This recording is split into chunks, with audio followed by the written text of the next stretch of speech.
ఓం ఓం శ్రీ గురుభ్యో నమః. ఉపనిషత్ శాంతి మంత్రం. ఓం పూర్ణమద పూర్ణమిదం పూర్ణాత్ పూర్ణముదచ్యతే పూర్ణస్య పూర్ణమాదాయ పూర్ణమేవావశిష్యతే. ఓం శాంతి శాంతి శాంతి. 15వ మంత్రం నిన్న మనం చెప్పుకున్నాము. హిరణ్మయేన పాత్రేణ సత్యస్యాపి హితం ముఖం తత్వం పూషన్ అపావృణు సత్యధర్మాయ దృష్టయే. దీనికి శాంకర భాష్యం కూడా చెప్పుకున్నాము. పునః సంక్షిప్తంగా ఈ సూర్యమండలము యొక్క ప్రకాశముతోటి సత్యబ్రహ్మము ఆవరించినట్లుగా, కప్పివేయబడినట్లుగా, మూసినట్లుగా ఉంది. కాబట్టి ప్రకాశమైనటువంటి ఈ సూర్యమండలానికి అధిపతి అయినటువంటి ఆదిత్యుడు ఎవరైతే ఉన్నారో ఆ ఆదిత్యుడిని పూష, ఓ పూష నీవు సత్యస్వరూపుడు, నిన్ను నేను ప్రార్థిస్తున్నాను. సత్యబ్రహ్మను తెలుసుకోవటం కోసం ఏదైతే ఈ ద్వారానికి ప్రకాశం ఏదైతే అడ్డుగా ఉందో దాన్ని తొలగించు, తద్వారా నేను ఆత్మస్వరూపంలో ఒకటైపోతాను. ఈ పాత్రని, ఆ ద్వారాన్ని తెరువుము అని పూష అనేటువంటి నామం ఉన్నటువంటి పోషకుడైనటువంటి సూర్యభగవానుడిని ప్రార్థించడం జరిగింది. ఇప్పుడు 16వ మంత్రం. పూషన్ ఏకర్షే యమ సూర్య ప్రాజాపత్య వ్యూహరశ్మీన్ సమూహ తేజో యత్తే రూపం కళ్యాణతమం తత్తే పశ్యామి యోసావసౌ పురుషః సోహమస్మి. పూషన్ ఏకర్షే యమ సూర్య ప్రాజాపత్య వ్యూహరశ్మీన్ సమూహ తేజో యత్తే రూపం కళ్యాణతమం తత్తే పశ్యామి యోసావసౌ పురుషః సోహమస్మి. పూషన్ ఏకర్షే యమ సూర్య ప్రాజాపత్య వ్యూహరశ్మీన్ సమూహ తేజః యత్ తే రూపం కళ్యాణతమం తత్ తే పశ్యామి. యః అసావసౌ పురుషః సహ అహం అస్మి. పూషన్ ఏకర్షే యమ సూర్య ప్రాజాపత్య రశ్మీన్ వ్యూహః తేజః సమూహః యత్తే కళ్యాణతమం రూపం తత్ తే పశ్యామి యోసౌ అసౌ పురుషః సోహమస్మి. ఇది అన్వయక్రమం. సంక్షిప్తార్థము, జగత్పోషకుడవైనటువంటి హే పరమాత్మ, జగత్తుని పోషించేటువంటి వాడైనటువంటి హే పూష, పోషకుడు కాబట్టి పూష. తను ఒంటరిగానే ప్రయాణిస్తూ ఉంటారు. ఈ ఒంటరిగా ప్రయాణిస్తారు అనేటువంటి దానికి ఏకర్షి, ఏకయేవ రిషతి, రిషతి అంటే గచ్చతి, ఏకయేవ రిషతి, ఏకాకిగా నడిచేటువంటి వాడు ఏకర్షి. సూర్యదేవుడు అనమాట. ఒంటరిగా నడిచేటువంటి వాడా, ఓ సూర్యదేవుడా, అందరినీ పోషించేటువంటి వాడా, జగత్తుని కూడా శాసించేటువంటి ఓ సూర్యదేవ, నీవు ప్రజాపతి యొక్క సంతానం కాబట్టి ప్రాజాపతి. రశ్ములను దూరం చేయము. రశ్మి అంటే కిరణము. రశ్ములను దూరం చేయము. తేజస్సును ఒకటిగా చేయము. ఒకటిగా చేయంటే ఉపసంహరించుకో.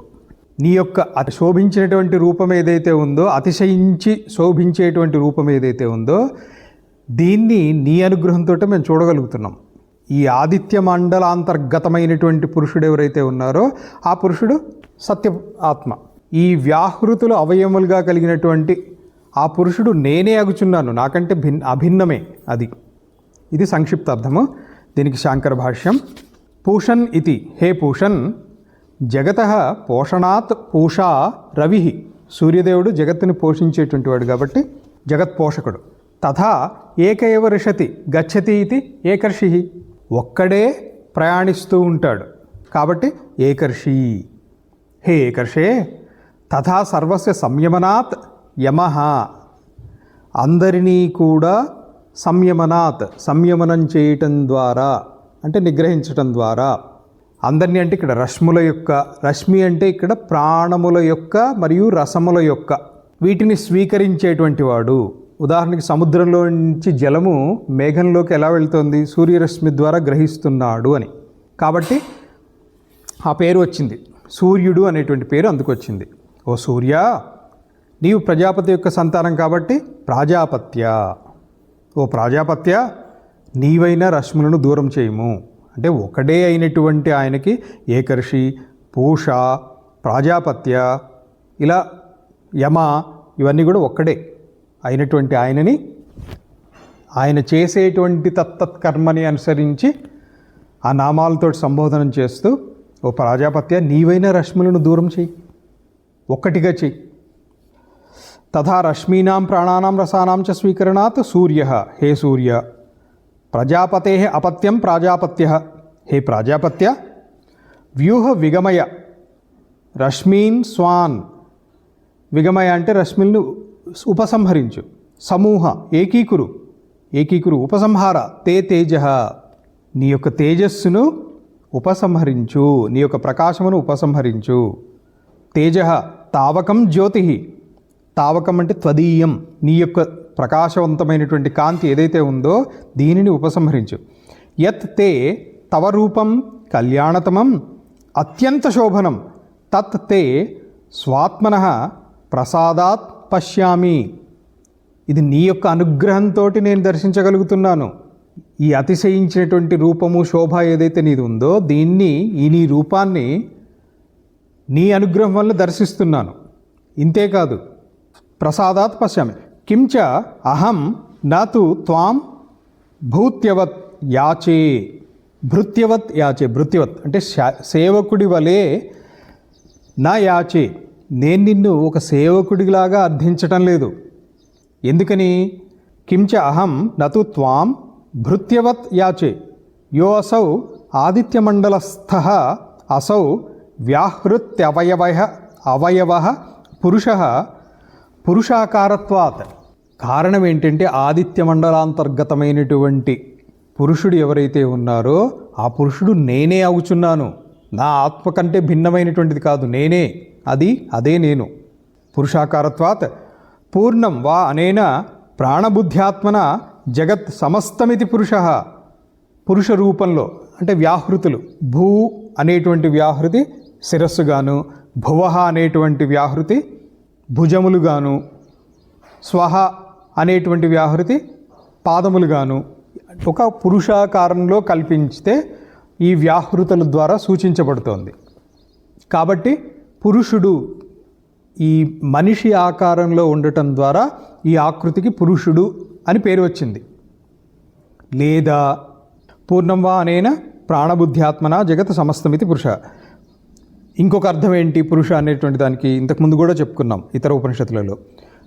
పురి శయనాత్వా పురుష, లేదా పురి శయనాత్, పురమునందు ఉపలభ్యమగుడిచే. శయనాత్ అంటే ఉపలభ్యము అవటము ద్వారా, ఉపలభ్యమగుడిచే పురుషుడు అని పేరు. పురుష అది ఎవరు?